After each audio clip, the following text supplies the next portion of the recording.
ketika kita mempunyai cita-cita, insya Allah dimudahkan Allah Subhanahu wa ta'ala. Maka panjenengan harus punya cita-cita, harus dengan raih cita-cita itu, jangan mudah putus asa ya. Di organisasi pun kita harus banyak berperan, jangan banyak baperan ya.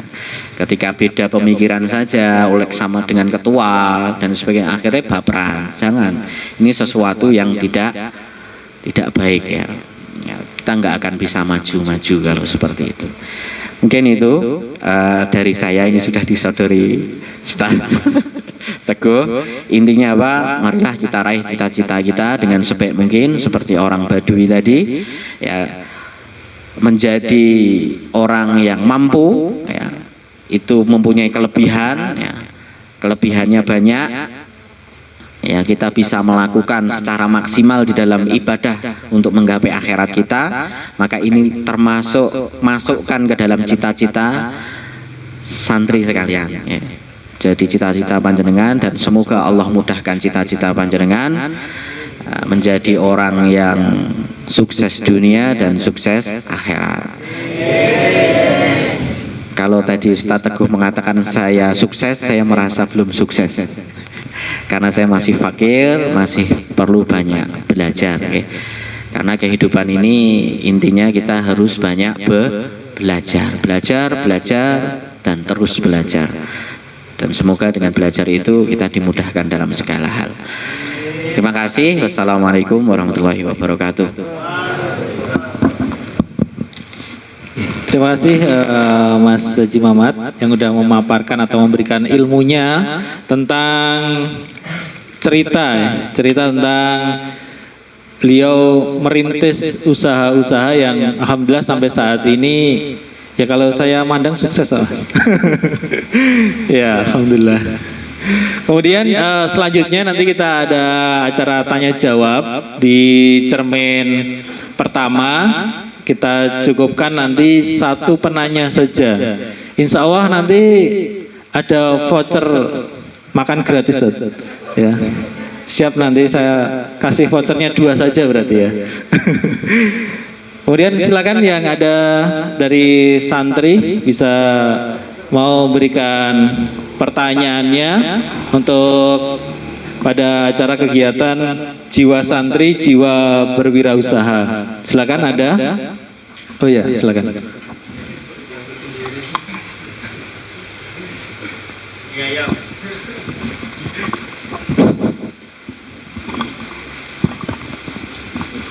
Bismillah. Alhamdulillah wassalatu wassalamu ala Rasulillah wa ba'du. Ya Ustadz, saya mau bertanya. Ya, ini berkenaan dengan kewirausahaan gitu. Jadi menjadi polemik bagi kita atau masalah. Kadang orang itu kalau mau membuat suatu atau merintis suatu wirausaha, mau merintis usaha, itu biasanya kan apa ya, ragu karena tidak punya modal kan gitu. Sedangkan berusaha atau membuat usaha itu kan untuk mencari modal, mencari uang kan gitu. Nah, apakah mungkin ya, atau bagaimana kiat-kiat kita membangun usaha dari nol kan? Tanpa modal sedikit pun itu kan. Meskipun kayaknya nggak mungkin kan gitu. Ya, itu yang pertama.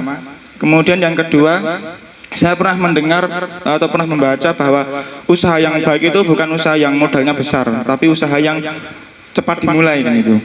Nah, kalau seandainya teman-teman ini ada yang punya cita-cita jadi wirausahawan gitu kan, ingin membuat atau merintis usaha yang besar nantinya kalau sudah lulus pondok.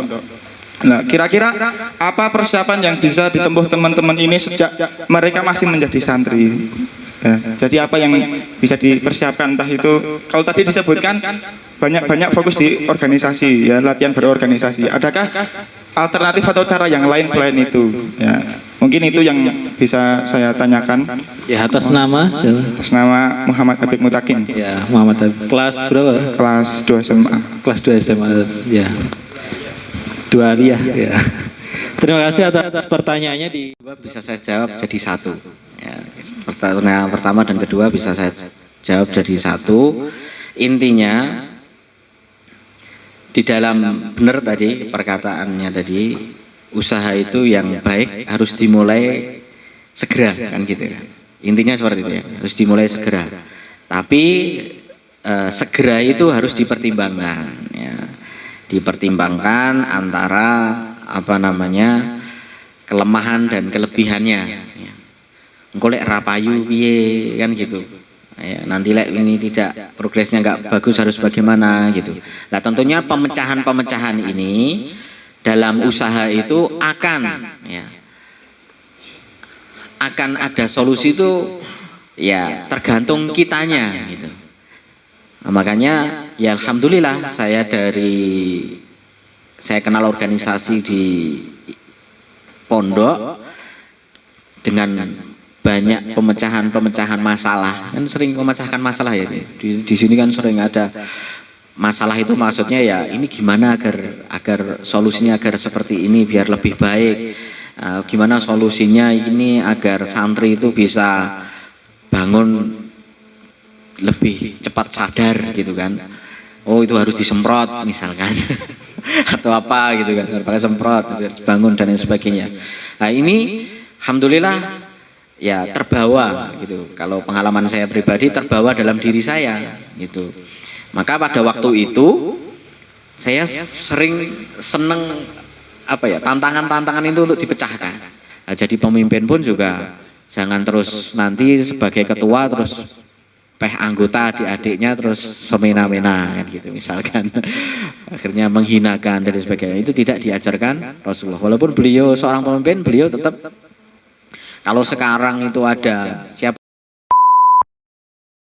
masuk pasar gitu ya, itu sudah ada sejak zaman Rasulullah Shallallahu Alaihi Wasallam ya. Rasulullah sering mengontrol pasar, melihat berasnya itu masih bagus apa enggak, layak dijual apa enggak ya. Pemimpin harus seperti itu ya, harus yang memperhatikan masyarakatnya ya. Harus kalau organisasi ya anggotanya harus diperhatikan bagaimana cita-cita dalam organisasi ini bisa tercapai. Ya dan dalam wirausaha ya itu, kalau kita kaya, kita punya banyak uang, jangan banyak dimubadirkan ya. Karena mubadir itu adalah kawannya setan, dan kita semakin menjauh daripada Allah Subhanahu wa taala. Kenapa Rasulullah sering mengencangkan ikat pinggangnya? Karena ya agar beliau tidak lalai ya, agar selalu ingat Rasulullah, ingat orang-orang yang enggak punya dan lain sebagainya. Itu.